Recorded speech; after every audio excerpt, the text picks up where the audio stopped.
건강한 한국교회를 세우기 위해 교회 컨설팅 연구소를 설립해서 지금 16년째 섬기고 있는 김성진 목사입니다.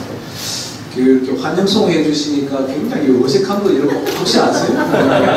널쩍하게 서 있는 게 얼마나 어색한지 모르겠다. 근데 여러분 정성도 풀어주셔서 정말 감사드립니다. 저는 약 한 10여 년 전에 우리 교회 그 교사대학 할 때 제가 이틀 연속 저녁에 강사로 왔었는데 그때 혹시 참석하신 분이 계신지 모르겠습니다. 그때 말로는 제기그럽기다 꼭 다음에 꼭 모시고 싶습니다 뭐 난리 했었는데 솔직히 깜깜하게 오늘 또 드디어 오게 돼서 정말 감사드리고요. 그때 제가 추억이 이제 한 시간 끝나고 여기 아래쪽에 교육관에 커피숍에 가서 차 한잔 마셨던 기억이 나서 오늘 교통이 어떻게 될지 몰라가지고요. 제가 일찍 내려왔어요. 여기 차 댈 곳이 없더라고요.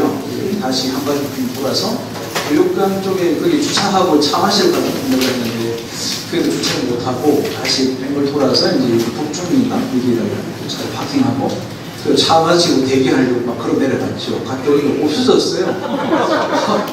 그럼 다시 올라가기도 그렇고 경기 나눠 듣고 주변에 가서 이제 커피숍 가서 앉았다가 왔습니다. 또 특히 장모님들 뵙는다 하니까 굉장히 설레이고 어떤 분들하고 함께 오늘 우리 긴 시간 3시간 동안 공부해야 되나 이게 제자훈련 중에 한 과정으로 여러분 섬길 수 있는 시간을 줘서 감사드립니다. 저는 제 소개를 먼저 해야 여러분 오늘 3시간 동안 제하고 지내야 되니까 중간에 또 식사도 해야 되잖아요. 식사에 교제도 하고 그래서 저를 좀 이해해 주시고 감사가 누구인지 자세한 설명이 좀 필요해야 그 내용의 숙지가 될 것 같습니다. 저는 2001년도부터 연구소를 시작했는데 2002년도부터 우리 성결교단에 아주 깊이 있게 들어가서 섬겨왔습니다. 어떤 정도 깊게 들어갔냐면 종에 우리 전도사님 교육을 제가 3년 동안 중앙사가 되어져서 그래서 지금 그 당시에 2003년 4년도에 전도사 교육을 받으셨던 분들이 지금 목사님이 다 되셨을 텐데 그분들이 제 교육을 다 받았던 분들이십니다. 그리고 이제 총회 교육국하고 전체적인 투어하면서 교사 대학도 하고요. 그 다음에 이제 목사님들 그 당시에 지방총회가 있었어요. 지역총회. 장로님들 다 보실 것 같아요. 지역총회 있을 때 제가 전국 순회 강의하러 다녔습니다. 같이 총회 차원에서 순회 차원에서 이렇게 쭉 다니기도 했고요. 서울에서는 청호동 교회 여성상 목사님 지금 부총회장이신데 그 교회에서 지금 또 이번에 부총회장으로 나오시는 신정복 목사님 교회 거기에서 우리 뭐 이렇게 또 옛날 저기 부천에 있는 총회장 하셨던 교회에서 목사님들 모임을 계속 몇 년씩 거기에는 청호동 교회에서는 약 한 4년 동안 부평에서는 뭐 5년 동안 이렇게 목사님들 섬기를 목사하였습니다. 그래서 성결교단하고는 굉장히 그 인연이 깊습니다. 천안까지는 올 일이 많이 없어가지고요. 지방에만 와서 강의를 잠깐 하고 갔던 적이 있었습니다. 하나 차근차근 제 얘기는 좀 해나가겠습니다. 어떤 분이 멀쩡하게 자기소개하니까요. 이렇게 하니까 좀 이상하기도 하죠. 저는 이렇습니다. 성격은 MBTI는 제가 이런 성격인데 이게 어떤 성격이냐면 굉장히 내성적입니다. 그죠? 제 본인 그 내성적으로 보이시죠? 네. 제가 걱정을 많이 한 게 뭐냐면요. 장로님들이 대부분 남자들 중심으로 되어 있으니까 여성이 없다는 전제로 생각하니까 강의할 것이 굉장히 어두웠습니다. 왜냐하면 이 남성들은 주로 이 반응을 잘 안 하시거든요. 그리고 마침 우리 뒤에 강사들이 주셔서 이 어머분이 나와주셔서 얼마나 다행인지. 제 성격은 내성적인데 어느 정도 내성적이냐면 제 초등학교 친구들이 여자 친구들이 제게 별명을 붙였는데 별명이 잠자는 공주였습니다. 그만큼 내성적입니다. 그런데 내성적이면서도 불구하고 굉장히 저돌적입니다. 공격적으로 도전적이고 그리고 우리 한국교회에 컨설팅이라고 하는 문화를 처음 가지고 들어왔습니다. 그 당시에는 이제 10년, 15년 전만 해도 뭐 교회 컨설팅을 왜 하느냐고 이런 얘기들이 많이 있었는데 그러는 중에 지금 현재까지 컨설팅을 약 한 400교회 했습니다. 우리 성결교단에는 한우리교회, 정가교회, 강주성결교회, 인천중앙교회를 비롯해서 알만한 교회들 중심으로 해서 컨설팅을 쭉 해왔고요. 그 외에도 우리 뭐 대전으로도 컨설팅을 많이 해왔었습니다. 예, 제 성격은 그렇습니다. 지금은 제가 목회 컨설턴트이기도 하고요. 경영도 컨설팅하고 있습니다.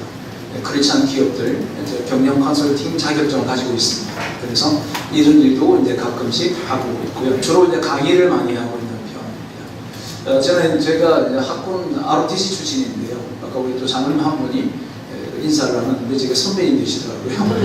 네, 그 장교군 생활을 마쳤습니다.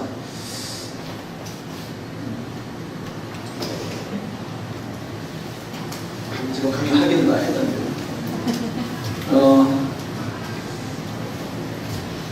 제가 어떻게 하고 있느냐 하면, 저는 어떻게 사역을 하느냐면, 저는 하나님께 주셨던 은사 중에 하나가 분석력입니다. 그래서 어떤 사물을 바라보면 분석하는 것이 굉장히 빠른 편입니다. 그래서 제 강점을 극대화시켰습니다. 그래서 우리 교회도 지금 지역적으로 보면, 천안교회 들어오면서 참 우리 성도를 제가 만난 적은 없지만 우리 교회가 참 오래됐겠구나, 오래됐고 우리 교인들 안에서 이렇게 보여지는 게 있잖아요. 교회 건물을 중심으로 해서 이런 것들 많이 느껴진 것들 많이 있죠. 강점에 제가 올인하고 있습니다. 또 하나는 여기 보면 비전을 향한 질주인데 열심히 사역하고 있습니다. 지금 꿈이 많고요. 지금도 제가 배우고 있습니다. 지금도 서울에 아주 우리나라에서 유명한 대학원에서 지금 공부하는 중입니다. 공부하는 중이고 배우면서 계속 앞으로 공격적으로 사역을 하고 한국교회를 위해서 섬겨보려고 최선을 다해가고 있습니다. 제가 이게 3C, 3D인데 좀 잘한 척 하려고 3C, 3D를 했는데 이건 제 목회 철학입니다. 제가 어떻게 사역을 일어나냐 하면 첫 번째 그 C는 첫 번째 C는 체인지, 변화입니다. 변화를 좋아합니다. 그래서 그냥 원 상태대로 머무는 것보다는 계속적으로 새롭게 변하자. 이런 것이 제 모토이기도 합니다. 두 번째 C가 뭐냐면 챌린지, 도전하는 것입니다. 어려워 보여도 한번 해보자. 한국교회 컨설팅 문화를 가져와보자. 뭐 이런 것도 도전이 되겠죠. 그리고 이제 세 번째 C가 크리에이티브라 했어요. 창조적 사역이다.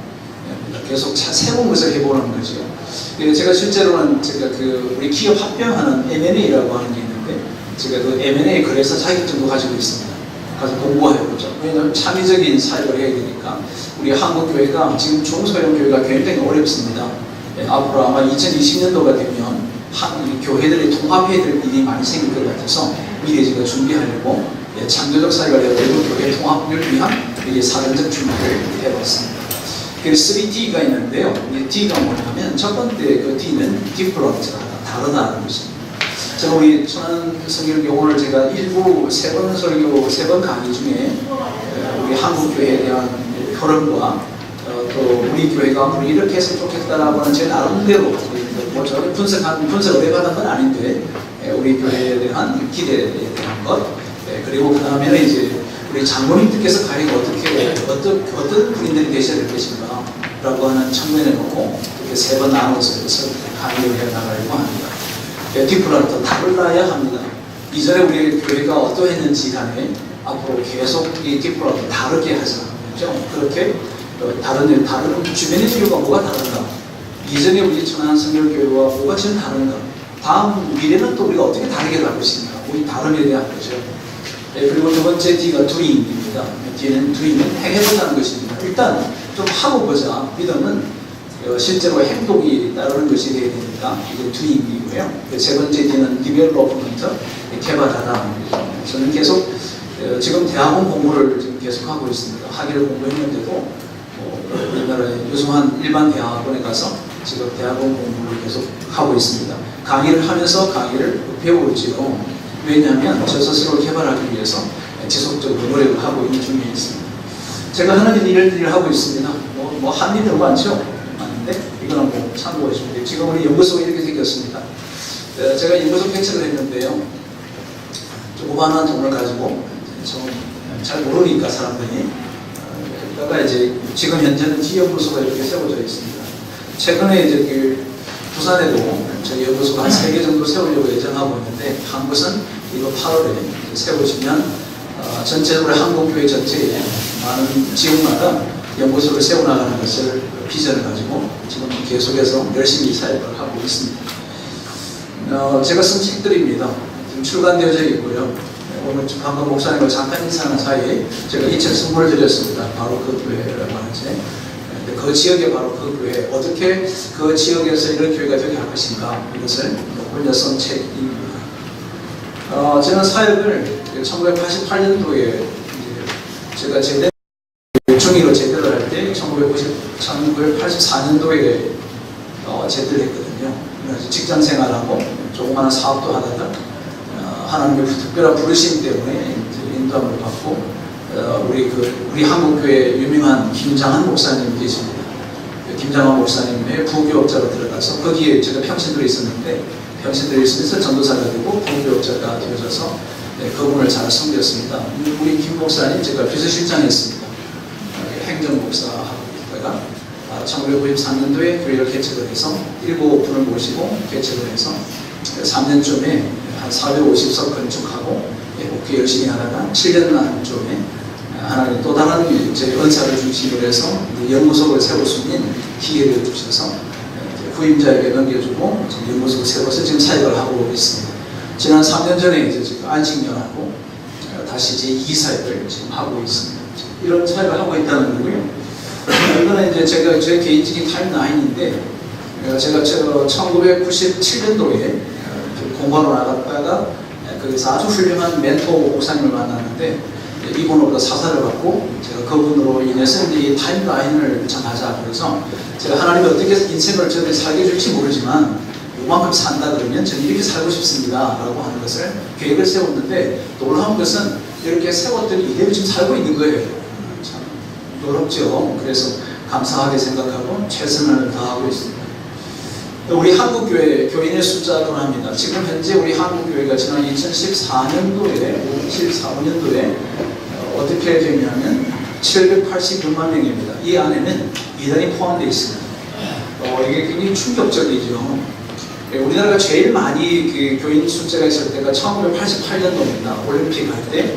그 당시 우리나라 인구 전체가 4,300만 정도 됐는데 기독교인이 1,200만이었습니다. 정확히 하면 1,170만 정도 됐는데 놀랍죠. 그랬는데 지금은 5,100만이 넘었는데 인구는 오히려 기독교인은 786만 명 밖에 기록되지 않고 이 속도가 현재같이 한국교회가 깨어나지 못하면 지속적으로 감소해서 앞으로 2020년이 되면 650만으로 더 나아가서 2030년이 되면 약 한 590만 정도 되는데 이 590만은 이단이 포함되어 있는 것으로 생각되면 약 한 590만이 아니라 한 500만 정도밖에 되지 않을 것 같습니다. 이건 뭐 인구 감소 현상뿐 아니라 여러 가지 교회적인 이탈 현상, 또 다음 세대들이 우리 지금 여기 계신 장로님들의 세대 신앙생활 할 때하고는 지금 우리 30대, 40대, 20대는 완전히 다릅니다. 완전히 다르기 때문에 이 세대에 대한 준비를 하지 않으면 이런 현상이 생길 수밖에 없다. 이미 우리 한국교회도 고령화되고 있죠. 제가 우리 교회들 예배를 인도 안 해봐서 잘 모르겠습니다만 건강한 교회는 청년도부터 위로 학생들 다 빼고요. 청년 비로가 몇 살이 되어야 건강해지냐면 평균 연령이 42세가 돼야 굉장히 건강한 교회입니다. 우리 교회는 대충 어떻게 될까요? 자, 우리 교회 평균, 그리고 청장년만 학생들 빼고 주일학교 빼고 55세 정도. 그러면 42세 평균에서 높은 편이죠. 제가 4년 전에 우리 서울에 있는 정강교회 컨설팅 할 때 정강교회가 50.2세였습니다. 50.2세 평균 연령이. 그러니까 평균 연령이 55세이면 상당히 고령화되어야 되는 거죠. 그럼 이제 우리 장로님들께서 이제 어떤 안을 내놓으셔야 되느냐 하면 어떻게 해서 우리 교회가 평균치를 낮춰서 30, 40대가 많이 찾는 교회로 갈 것인가, 이런 고려를 하는 것이 굉장히 중요한 부분이라고 생각되어집니다.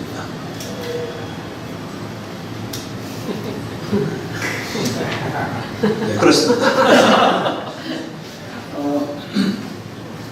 앞으로 한국교회는 어떻게 될까요?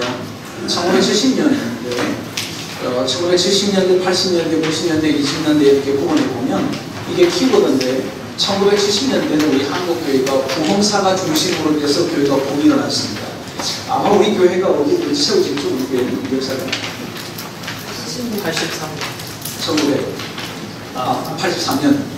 나이가 83년. 그러니까 83년 됐다고요. 네. 그러니까 70년대만 해도 한국교회가 부흥이 막 일어날 때였습니다. 70년 이전에 세워진 교회 치고는 무너진 교회가 거의 없습니다. 거의 대부분 중대형 교회로 다 성장을 한 거죠. 그러다가 1980년대에 한국교회가 최고의 성장을 했습니다. 그게 정점이 1988년도였습니다. 그래 그 당시에는 우리 한국교회 이슈가 뭐냐면 성장이었습니다. 이게 지금 이제 90년 들어와서 20년 동안 우리 한국교회는 정체기에 들어갔습니다. 계속 침체, 정체 막 했습니다. 그 요인이 뭘까 하면요, 건강한 교회였습니다. 여러분, 교회가 건강하다 이러니까 전부 다 내향적으로 바뀌어버린 거예요. 그 70년, 80년대만 해도 전도 중심이었습니다. 교회들마다 전동한 전도주의, 전도 집회, 이런 거 엄청 했는데, 언제부터인가 보니까 교회가 안으로 들어왔습니다. 그래서 소그룹을 강화하고, 훈련하고 이러다 보니까 교회에서 바깥으로 나갈 일이 별로 없는 거예요. 오늘까지 경기 여러분이 아마 새벽부터나 이런 새벽부터 장로에 나오셔서 오후까지 계속 계시지도 공부하잖아요. 그러니까 이 교회 문을 나서서 나갈 일이 별로 없이 전부 다 건강한 교회를 추구하다 보니까 너무 교회가 내향적으로 들어와 버린 거죠. 예, 그래서 그러다 보니까 한국 교회가 계속 지금 사회에 영향을 주지 못하고 있다. 21세기는 꽃을 피울 줄 알았는데 한국 교회가 더 침체했습니다. 정체하고 사회적인 혼란과 교회 갈등과 분열과 다툼과 분쟁, 나눔, 교회로서는 정말 취하고 싶지 않은 용어들만이 잔뜩하기도 지금은 연장선상에 있죠. 제가 한 10년 됐습니다만 서울의 그 풍락동에 아주 유명한 교회가 있습니다. 우리나라에 유명한 교회를 가서 제가 설교 부탁을 하고 갔어요. 갔더니 이제 그 풍락동에 아산병원에 들어가는 입구의 길가에 대기석으로 잘 지어진 장로교회가 하나 있었어요. 그 당시 출석교인이 10,000명밖에 되지 않았거든요. 우리 저기 권사님들, 간사님들 그냥 반응해주면 좋겠습니다. 대표로 자분들 힘든데 반응까지 하기 힘들잖아요. 그냥 뒤에서 반응해주면 대신 좋지 뭐. 네. 거기 가는 그런 교회인데요. 거기가 제가 갔더니 교회가 안 보여요. 저는 교회가 휴거한 줄 알았어요. 교회가 없어졌는 줄 알았어요. 그런데 그 자세히 보니까 다시 한 바퀴 돌고 가보니까 하도 교회가 문제가 많으니까 동네 창피하니까요. 교회 벽을 전부 다 양철판으로 다 막아버려요. 너무 창피한 대리석도 참 잘 지은 교회였거든요. 그래서 거기 겨우 이제 문을 찾아 들어갔더니 누가 쫓아나옵니다. 그랬더니 저보고 이래요. 주일입니다. 주일 저보고 뭐라 그러냐면 어느 쪽에 오시는 그래서 나는 그때 이제 그 교회가 두 개로 나뉘어져 있었어요. 교육관 파하고 본당 파가 나뉘어져 있어서 나 본당이요. 본당 됐어요. 그래서 성전 뒤에 앉아서 많이 울었습니다. 이게 교회구나. 이게 무슨 교회입니까? 그래서 하나님도 하나요, 성령도 하나요, 믿음도 하나요, 주도 하나요. 하나님이 힘쓰라 그러는데 이게 말씀은 아무 관계 없는 거예요. 전부 다 이거 주인님의 영광이 어찌된 건지 전부 다 자기 생각이 오는 대로, 자기 속에 오는 대로 주장하니까 교회가 나뉘어진 거죠. 교회는 무조건 하나가 되어야 합니다. 이유가 없어요. 교회는. 그런데 그 교회를 그런 적이 있었습니다. 이게 10,000명이 모이들 무슨 의미가 있겠어요. 이게 지금 21세기 우리 교회의 현상이었습니다. 앞으로 어떻게 해야 될까? 앞으로는 저는 이렇게 생각합니다. 존경받는 교회가 되자. 저는 정말 천안에서는 제일 존경받는 교회가 우리 교회가 됐으면 좋겠다. 네. 그렇죠. 아멘 더 힘드니까 기도해보고 아멘 해야 됩니다. 아직 응답이 안 와서 아멘을 못하는 거예요. 그리고 우리 교회가 정말 이 지역사회 속에 영향력을 주는 교회, 매력 있는 교회, 존경받는 교회, 이런 교회를 세우게 되지 않을까.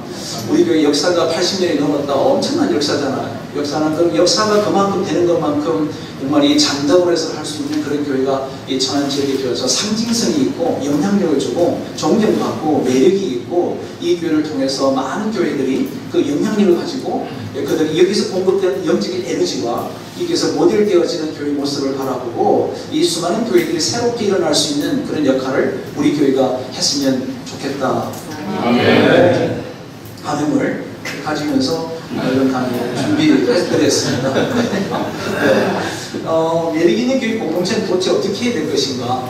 이런 얘기도 궁금하잖아요. 영향력을 주는 교회가 되어야 되겠다. 여러분, 우리 천안교회가 저는 잘 모릅니다. 우리 교회가 이 지역사회 속에 우리 교단 안에서 어떤 영향을 주고 있는가 깊이 있게 생각하자. 우리 적어도 장로님들이 모임에서는 내 신앙은 나중에 제가 얘기하겠습니다. 개인적 신앙은 나중에 말씀드리고 적어도 장로님들의 속에는 무슨 생각이 있어야 되느냐 하면 우리 교회가 어떤 영향력을 주고 있는가. 도대체 영향을 받아서 우리 천안교회를 배우고 싶어서 찾아오는 교회가 얼마나 되는가. 그런 무릎도 좀 필요하죠. 얼마나 많은 교회들이 나중에 소개합니다만 여기 완도 아십니까? 혹시 완도? 완도에 가면 성범교회라고 있습니다. 그건 장로교회인데요. 역사가 지금 60년이 넘었습니다. 그런데 그 교회는 매 주마다 목사님들이 주의를 놔두고 장로님들과 함께 그 교회를 탐방하는 교회입니다. 한 주도 한 교회 이상 아는 교회가 없을 만큼 유명한 교회입니다. 그렇죠. 완도까지 교회 탐방을 가는 거예요. 제가 우리 목사님들 100분을 모시고 완도까지 1박 2일 동안 그 탐방 갔었습니다. 탐방 간 적도 있습니다. 그게 영향력이죠. 우리 천안교회가 교단을 해서 다른 교회들에게 어떤 기감을 주고 있는가. 역사를 자랑할 것이 자랑하기보다 우리 교회 영향력을 자랑할 수 있는 그런 우리 교회로 이렇게 좀 더 강하게 일어나고 앞으로 그런 기대를 갖고 싶습니다. 네. 그 다음에 둘째는 이제 거룩한 교회죠. 지금 우리 한국 교회는 거룩성을 상실해 버렸습니다. 뭐 이거는 지금 뭐 이제 뭐 갈등하냐 이건 정도 아니죠. 뭐 법정 소송가 요즘 제가 교회 전문 변호사가 있습니다. 제 친구도 변호사가 하는데 얘기 들어보면 하여튼 계속 사건이 10개 있으면 10개 중에 2개는 거의 다 교회 문제입니다. 교회 문제. 뭐 이게 우리 장로님께 제가 이런 얘기하지 평신도들이 있는 데서 제가 얘기 안 해요. 우리 장로님들끼리만 얘기. 교회가 소송 문제가 뭐 이게 뭐 세상 법정으로 가서 싸우는 게요 치열하지요. 저기 믿음이 없어. 나는 그분들한테 주님이 있는가 걱정스럽죠. 진짜 주님이 있을까? 자기만 믿는 거 아닌가? 뭐 이런 생각이 들 만큼 참 어려운 것들이 너무 많다. 거룩성을 상실해버렸다. 세상은 뭐가 다를까? 뭐 다를 게 없어요. 뭐 교회요. 뭐 어떤 사람은 그런 얘기예요. 교회에 대한 기대가 너무 크기 때문에 그 기대 상실한 것 때문에 세상과 똑같다가 아니라 세상과 훨씬 못하다 이렇게 평가하지 않을까? 왜냐하면 교회는 적어도 거룩성이 있잖아요. 하나님이라고 하는 존재, 신이라고 하는 거대한 신, 창조주신 하나님을 섬기는 교회, 예수 믿는 사람들, 주님을 닮기를 원하고 제자가 누굴까요? 제자는 예수를 닮는 사람이잖아요. 예수를 닮은 사람들이 모이는 곳이 뭔가 달라야 되는데 다를 바가 별로 없다. 그 세상으로 자꾸 떠나는 거예요. 요즘 청년들이 교회 이탈하는 속도가 어느 정도냐면요. 매년 6.2%가 줄어들고 있습니다. 청년들이. 뭐 주일학교 줄어드는 것은 이거는 끔찍한 일이고 지금 벌써 이미 뭐 주일학교 없는 교회가 각 지방에마다 또 지역마다 가보면 65%가 주일학교가 아예 없습니다. 그러니까 그거는 이미 본질적인 문제가 되어버렸고 청년들의 6.2%가 매년 줄고 있는 거예요. 교회를 떠난다는 얘기입니다. 그러니까 우리 교회가 100명이 모이면 6.2명이 매년 교회를 떠난다는 거죠. 이게 끔찍한 일인데 지금 이런 일이 생긴 것은 교회의 거룩성 상실해버려요. 거룩성 상실해요. 이걸 한번 우리 장로도 우리 교회를 딱 들어오면 어떤 거룩성을 경험할 수 있습니까? 세상에서는 경험할 수 없는 아주 독특한 거룩한 문화를 우리가 경험해야 되는데 이게 내려있는 교회지 않겠습니까? 그죠? 딱 우리 장로들도 뵈면 제가 오늘 장로 앞에서 이렇게 그럼 뒤에서 뵐 때하고 앞에서 뵈니까 훨씬 더 거룩하십니다.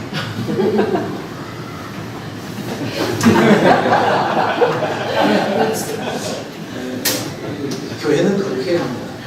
교회가 거룩성을 잃어버리면 교회 존재 자체가 아닙니다. 그건 교회가 아니죠. 그냥 건물이죠. 그 우리는 어떻게 장로들의 고민이 뭐냐면 어떻게 거룩성을 회복할 것인가. 이게 너무나 중요한 부분이라고 생각하고요. 사람이 온전하게 성숙하는 교회다. 이제는 제가 이런 생각을 합니다. 건물을 짓는 것에 목적을 두는 것보다도 더 중요한 것은 하나님의 사랑을 세우는 거예요. 오늘 주제가 뭐냐면 하나님의 사랑은 디모데에서 있는 말씀. 사도 바울이 디모데를 향해서 이끌기를 너 하나님의 사랑아. 저는 이 말씀이요 너무 좋은 거예요.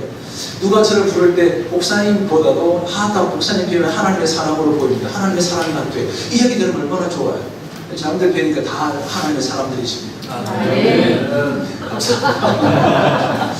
야, 사람이 온전하게 되는 성숙하는 교회. 저는 이걸 통틀어서 뭐라고 그러냐면 성령이 이끄시는 교회다. 성령님이 이끄시는 교회예요.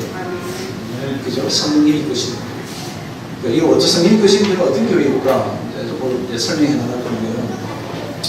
자, 여러분 앞으로 우리 한국교회 어떻게 될 것이죠? 저는 미래를 연구하는 목사입니다. 미래의 한국교회 이렇게 될 것이다. 뭐 이런 걸 바로 그 교회라는 책은 미래교회에 대한 스케치를 해보거든요. 미래교회는 두 가지입니다. 이게 하나가 뭐냐면요. 이게 블랙홀 처치입니다. 블랙홀이고요. 이게 특성화된 교회들. 이게 완도잖아요. 완도 담임 목사님이신데 이 완도교회가 좀 이렇게 생긴 거죠. 참 훌륭하게 목회합니다. 완도에서. 여기 지금 서울인데 여기요. 서울에 있는 교회인데 서울에 있는 교회 이거는 그 명성교회 바로 옆에 있습니다. 명성교회 바로 옆에서 작은 교회가 개척되어져가지고 성공적으로 목회를 하는 교회. 이게 특성화된 교회. 여기는 뭐가 특성하냐? 하나밖에 없습니다. 멘토링 제자훈련. 여기는 팀 사역인데요. 여기 완도 같은 경우는 팀 사역이 성도 전체가 제가 찾아가서 600명 출석하는데 작년이 600명 출석하는데 팀이 몇 개냐면 그 당시에 486개였습니다. 이 정도가 우리 일이 아니에요. 600명 모이는 교회 시골이고 완도인데 불구하고 완도 인구 전체 다 합쳐야 불과 몇 명 되지도 않은 그 도시에서 600명이 출석하고 대형 교회죠. 그 당시거든요. 그 교회에서 사역팀이 500개 가까운 사역팀이 지금 500개 훨씬 넘습니다. 그래서 그 사역팀을 목사님이 만드셨어요. 그랬더니 한 개도 만든 게 없어요. 누가 만들었냐면 평신도들 자원해서 뭐 합시다. 자기들끼리 만들어. 교회 숫자만큼 팀이 있는 거예요. 무슨 별 팀이 다 있어요. 완도에 있는 모든 사회복지단체는 전부 다 이 완도교회에서 다 섬기고 있습니다. 참 놀라운 일을 하는 거예요. 이게 진짜 교회죠. 우리 장로들 한번 이 교회를 탐방 가시면 정말 좋겠어요. 정말 진짜로 말씀드려요. 이 교회는 아우리치도 좀 가시도 얘도 좋겠고요. 이런 곳에 가셔서 거기 장로님들하고 한번 미팅하시면 제가 이 담임 목사에게 전달해드리면 좋아하는데 제가 바로 그 교회 추천사를 부탁을 받아서 제가 추천사를 썼던 분입니다. 교회를 좀 소개해드리고 싶은 만큼 작업해요. 자, 여러분, 뭐 이거 다 교회 혹시 들어보실 쪽이죠? 이런 교회들. 그 장로님들은 제 생각에는 뭐 1년에 한두 차례는 좋은 모형적인 교회를 좀 탐방도 가셔서 거기 예배를 참석해보고 뭐 이런 교회가 어떤 교회인지 왜 이렇게 영향력을 주는 교회가 됐는지 이런 것들도 함께 좀 보시면 참 좋겠다 뭐 이런 생각도 있습니다. 그런데 여기 보시면 제가 이 얘기 왜 꺼냈냐면은 이 성안목자교회 같은 경우는요 분당에 있습니다.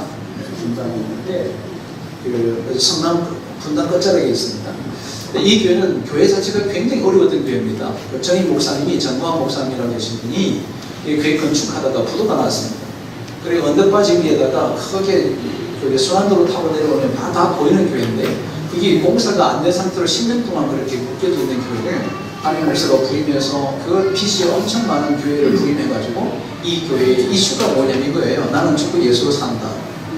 이게 지금 여기에 모든 장로님과 교역자들 전 성도들이 이렇게 살고 있는 거예요. 이게 제자죠. 그래가지고 예수로 사는 거죠. 이게 진짜 신앙의 본질이지 않습니까? 이 본질로 살아가는 교회가 돼서 지금은 이분이 담임 목사님 부임한 지 10년 조금 넘은 것 같은데 우리 한국교회 가장 영적으로 영향력을 주는 교회 중에 하나예요. 다 쓰러져간 교회였고 부도난 교회였고 문제가 많아서 10년 동안 난리가 났던 교회입니다. 그런 교회가 뒤집어진 거예요. 영향력을 주는 교회로 바뀐 거죠. 영향 주는 게 간단하더라고요. 영향력 주는 비결은 뭐냐면 결세하는 거죠. 나는 죽고 예수로 사는 그런 영향을 주게 되어 있죠. 그게 교회의 본질이기 때문에 그렇죠. 이런 거죠. 그다음 전주 안기교회는 뭐 너무 잘 아시죠. 선교 집중적 교회입니다. 제가 오늘 주보를 보니까 우리 교회도 선교 엄청 파송 선교사가 많더라고요. 그 중에 저를 한 번도 뵌 적은 없지만 그 베트남에 계신 선교사님한테 제가 선교부 나도 모릅니다. 모르는데 그분한테 선교부를 했던데 그분 이름이 또 있더라고요. 오늘 작품을 가서 보니까 선교 지원을 많이 합니다. 이게 선교하는 교회죠. 깡통교회 이야기입니다. 영향력을 주죠. 우리나라 전체에 영향을 주는 교회 중에 하나입니다. 깡통교회 이야기. 오른쪽은 이제 한신교회 돌아가신 이종표 목사님께서 세우신 교회인데 제가 이 교회 컨설팅 했습니다. 한신교회 컨설팅 했는데 이 교회도 별세 목회입니다. 별세 목회. 지금은 이제 두 개로 나뉘어져 있습니다. 이 보면 다 이런 이야기죠. 자기를 비운 마음. 오늘 담임 목사님께서 오늘 시작할 때 말씀 주셨던 것과 똑같습니다. 자, 이거 한번 설명해 보겠습니다. 우리 장로님들 힘드시죠? 이게 오후 2시 이후에 살인적 기적이죠. 이 시간 안에서 공부하는 게. 그래도 마침 에어컨이 강해서 뭐 입신할 정도는 아닌데. 네, 그래도 참 힘들게 앉아 계십니다. 간간히 쉬었다 하겠습니다. 또 이거 한번 제가 설명 좀 드리려고 하는데 왜 제가 이 설명을 하는지 한번 좀 생각해 보시면 좋겠는데요. 여기가 이제 그 성남대에서부터 축전 내려가는 성남대로라고 합니다. 성남대로인데 여기에 우리나라의 각 교단 대표교회가 다 있습니다. 딱 하나가 없어요. 성결교만 없습니다. 그러니까 한우리교회 제가 컨설팅 가가지고 백장 목사님께 뭐라고 말씀드렸냐면, 목사님 여기 왜 교회까지 여기다 왜 주셨어요? 그 돈 가지고 그냥 판교에 오셔야지. 판교에 대표적인 교회가 성남에 없으니까 아주 그러시죠. 아쉬웠는데 그 교회관이 50m 떨어져 지었을 때 짓고 나서 컨설팅을 했어요. 좀 아쉬워가지고 이때 좀 내려가시죠. 그랬는데 성경경 없어요.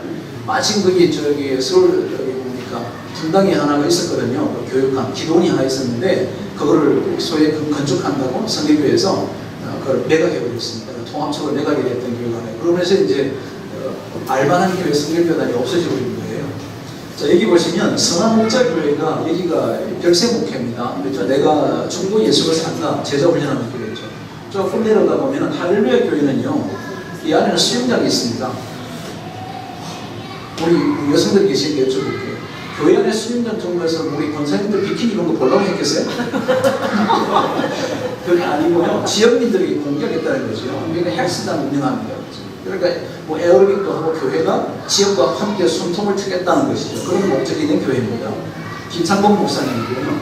만나교회 김영상 목사님 최근에 우리 설교와 예배로 한참 함께 영향을 주는 교회입니다. 감리교입니다. 아버지 목사님을 이어가지고 아버지 목사님 할 때는 뭐 1,400 명밖에 모이셨는데 지금은 청년만 약간 1,700명 모이는 교회입니다. 청년만 전체 교인이 한 8,000에서 9,000명 정도 모이는 교회인데 만나교회 예배가 중심되는 교회입니다. 바로 길 건너편에 분당 우리 교회 이창수 목사라는 분인데 설교로 유명하죠. 우리나라에 설교 영향을 주는 교회입니다. 분당 한신교회 별세목회입니다. 분당 우리들 교회 고속도로 올라가다 보면 외평에 있습니다. 큐티하는 교회입니다.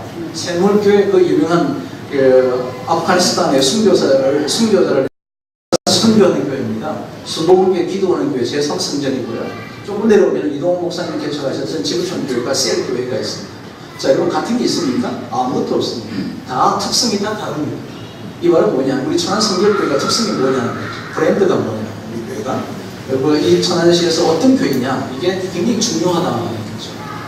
지금 이미 우리나라에 제자 훈련하는 사랑의 교회, 평신도 사역자 하는 오누리 교회, 이미 대형 교회들도 다 다른들의 브랜드와 특성화가 되어 있고 나머지도 다 잘한다는 거죠.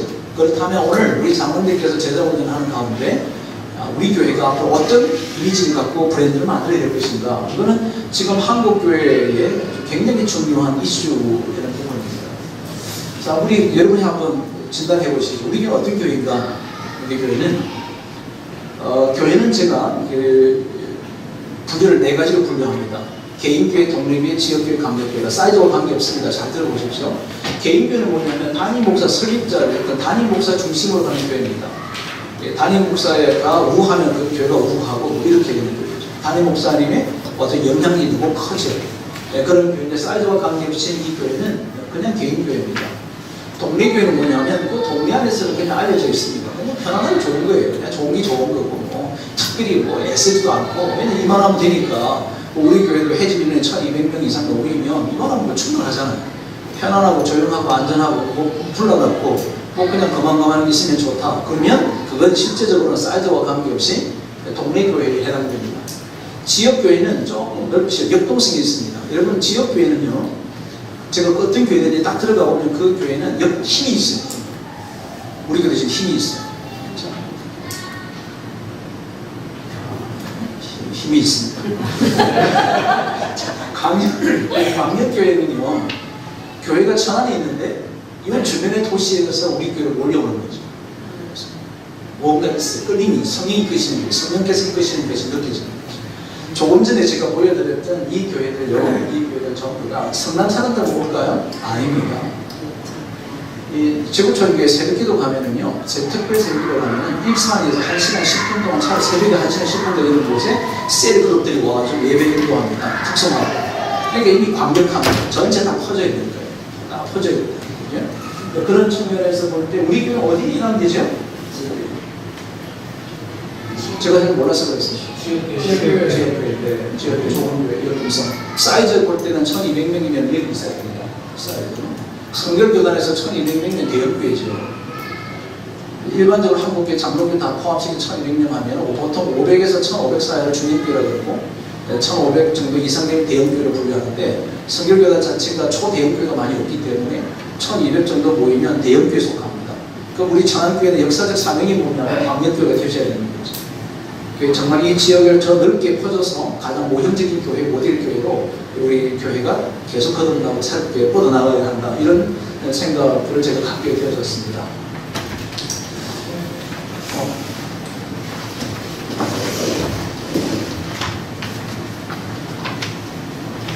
자, 그러면 이제 제가 이제 소원이죠. 우리 자문들 되면서 우리 교회가 광역교회로 갔으면 좋겠는데, 이 광역교회를 할 때는 세 가지 문제가 해결되어야 합니다. 첫째는 뭐냐면, 첫째는 우리 교회가 브랜드가 뭐냐. 브랜드 이야기를 쓰니까 좀 이상한데, 우리 휴대폰 하면 뭐죠? 휴대폰은. 네, 삼성 갤럭시하고 아이폰 두 개 딱 등장하잖아요. 천안의 교회 하면, 천안성결교회 이렇게 탁 드러나는 이미지가. 그럼 제가 좀 묻겠습니다. 우리 교회는 어떤 교회죠? 네, 딱 한마디로 지역을 섬기는 교회. 지역을 섬기는 교회니까 지역을 섬기는 어떤 걸 섬기시죠? 네. 그러면 지역을 섬긴다 할 때는 지역을 무엇을 섬기는지, 어떻게 섬기는지, 그것이 얼마큼 크게 부각되어 있는지, 그게 예산 얼마나 투입되는지, 얼마나 많은 사람이 그것에 함께해서 그 일을 하고 있는지가 관건이라는 거죠. 그럴 때 그 교회를 보고 우리는 브랜드다. 그게 이미지다. 예, 천안성결교회 하면 딱 떠오르는 게 지역을 섬기는 교회. 그럼 지역을 섬기는 교회가 어떤 일을 하고 있는지가 쫙 나오는 거죠. 쭉 이렇게 나와서 거기에 사역이 이제 집중되는 교회. 이런 걸 보고 이제 이미지라고 합니다. 교회 이미지라고 그러고요. 자, 우리 교회 입소문 어떻게 나 있습니까? 제가 파악은 안 해보고 컨설팅 하는 게 아니고 강의만 하러 왔으니까 궁금해서 우리 교회는 어떻게 입소문이 나 있습니까? 주변에 많은 교회들과 사람들로부터 어떤 소문이 나 있습니까? 좋은 교회. 저기 여기 대전에서 청주에 가면 제가 좋은 교회니까 실제 감리교회 중에서 좋은 교회가 하나 있습니다. 있는데 좋은 교회 대부분 다 우리 한국 교회 다 좋은 교회죠. 이제 우리 교회가 어떤 이름이 나야 되느냐 하면, 그 교회는 정말 지역을 아름답게 섬기는 성도들이, 모든 성도들이 봉사정신과 섬김의 정신이 투철해서 어려운 사람들, 가난한 사람들, 참 힘든 사람들을 끝까지 책임지고 돌보는 여러 기관들도 함께 세워가며 그렇게 하더라. 이게 연결선상에서 쭉 있어서 입소문이 그렇게 나야 된다고 하죠. 자, 여기서 이제 대표적인 게 우리 장로님들이니까 제자훈련반에서 지금 하는 보이는 장로님들이시니까 우리 교회에 가장 세상에 영향력을 주는 크리스찬의 대표적인 분이 어떤 분일까요? 세상에 영향력을 주는 크리스찬. 이 제목이 무엇이죠? 세상에 영향을 주는, 교회 안에 말고요. 교회 안에 말고 세상에서 영향력을 주는 크리스찬은 누구일까? 우리 장로님들이 계세요. 이 세상에 영향력을 주는 이 크리스찬들이 모인 교회가 우리 천안성결교회. 이 세 가지 요건이 있을 때 평신도 중에 진정한 크리스찬, 세상에 영향력을 주는 성도들이 모이고 많은 소문들이, 입소문이 우리 교회가 이런 교회더라. 그 교회가 이미지와 함께 이 세 가지가 함께 될 때 우리 교회가 광역교회로 간다. 그러니까 우리 교회 이런 교회입니다. 이것만 얘기하는 게 아니고요. 그런 교회인데 그 안에 구성원에 가봤더니 성도들 가운데는 세상에 영향력을 주는 성도들이 그 교회가 많더라. 우리 교회 보니까 역사 오래된 게 확인한 게 장로님들 숫자가 굉장히 많더라고요. 장로님들 숫자가 굉장히 많은데, 장로님들이 신앙의 모본이시니까 오늘 강의가 여러분에게 획기적인 것을 드리는 건 아니고요. 장로님들께서 평상시 늘 살아왔던 이야기를 제가 오늘 쭉 정리 좀 해드리려고 합니다. 그런 시간을 가져보고 있는데, 여러분들이 세상에 영향을 주는 크리스찬이 되는 게 맞죠. 저는 목사이기 전에 한 좋은 크리스찬이 되고 싶습니다. 저는 크리스찬이 되기 이전에 정말 믿음이 좋은 사람이 되고 싶습니다. 제 실적인 바람입니다. 정말 믿음이 좋은 사람이면서 크리스찬이 되고 크리스찬이면서 목사가 되는 그런 직분자가 되고 싶다는 거죠. 저는 실제로는 제가 목사가 되고 싶진 않았어요. 저는 정말 좋은 장로가 되고 싶었어요. 왜냐하면 평신도들이 너무 좋겠더라고요. 그 주간 옆에서 자꾸 이렇게 목회자가 돼야 된다고 얘기할 때마다 계속 거절해요. 아니 무슨 얘기냐고, 나는 열심히 직장생활해서 좋은 영향을 주는 사업가가 되어가지고 교회를 위해서 좋은 장로로 좀 살고 싶다, 이런 얘기를 많이 했는데 어떻게 하다 보니까 여기까지 왔어요. 아주 장로님들이 어려운 시간에 앉아 계시는 거 얼굴 자체가 안 보려고 이랬습니다. 여러분 얼굴 보고 긍휼한 생겨서 확 시기 해주고 싶어서 강의를 하려니까 자꾸 땀에 시계만 보고 머리 바라보고 있는데 자, 요거까지 하고 잠깐 쉬겠습니다. 요 333일이 뭐냐면은 333일이 저는 이렇게 생각하는 거예요. 우리 장로님들 하면은 적어도 교회에서 신앙이 본이됐으면 좋겠다. 30%는 교회 안에서 신앙이 본이. 두 번째 30%는 뭐냐면 가정에서 자녀들에게 본이 되고 싶다. 우리 그 장로님들의 자녀분들이 나도 아버지처럼 장로가 되겠습니다. 이런 사람들이 많겠죠. 그게 참 좋은 장로입니다. 저는 그렇게 생각하죠. 세 번째는 이제 뭐냐면 직장에서 그렇지 않은 분들, 야 저분은 정말 예수쟁이다. 뭐 그런 얘기를 들으셔야 되는 거죠. 주변에서. 야 정말 저런 분이 세상에 다 있냐. 그런데 진짜 저분이 진짜 그렇지 않더라. 이런 얘기를 듣는 게 매우 중요한 부분이라고 생각하고요. 나머지 이제 일이 뭐냐면 담임 목사의 비전의 공유. 같이 꿈을 꾸는 거지. 이게 공유가 된다. 공유가 되는 거죠. 비전의 공유가 되는 거. 그리고 이걸 보고 이제 저는 이제 저글링이라고 그러는데 이 세 개 공이 함께 굴러가야 된다. 우리 장로님의 제자훈련의 궁극적 목적이 뭐냐면요. 제자훈련의 궁극적 목적은 이 세 개의 균형입니다. 균형. 정말 좋은 장로님이 되시는 것은 교회에서도 본이 되고 자녀들에게도 본이 되고 직장에서도 본이 되는 거다. 뭐 이런 게 우리 진짜 좋은 사역자지 않겠습니까? 그죠? 저 같은 경우는 목사지만 저희 직장, 제 연구소에 직원들이 있는데 직원들 앞에서 참 본이 되고 싶은 거예요. 우리 함께 동역하는 우리 목사님들 지금 같이 참여하셨는데 우리 저희 가까이 계신 분들에게 제가 좋은 목사로서의 본이 되고 싶고 저희 아이들에게 본이 되고 그리고 제가 사회 속에서 제가 만나는 분들이 많이 있어요. 대학원에 가서 공부하러 가면요 전부 다 기업체 CEO들입니다. CEO들하고 공부하는데 이 양반들 하면서 좀 본이 돼야 되잖아요. 뭔가 다르다는 얘기를 들어야 되잖아요. 그래서 참 이런 게 세 가지 균형을 유지해 가려고 하는 이게 진짜 좋은 제자훈련의 목적이지 않겠는가 그런 생각이 들고요. 이 어려운 시간인데도 아주 집제 시간을 경청을 너무 잘 해주셔서 감사하고 있습니다. 600조 시작하겠습니다. 잠깐 시작하겠습니다.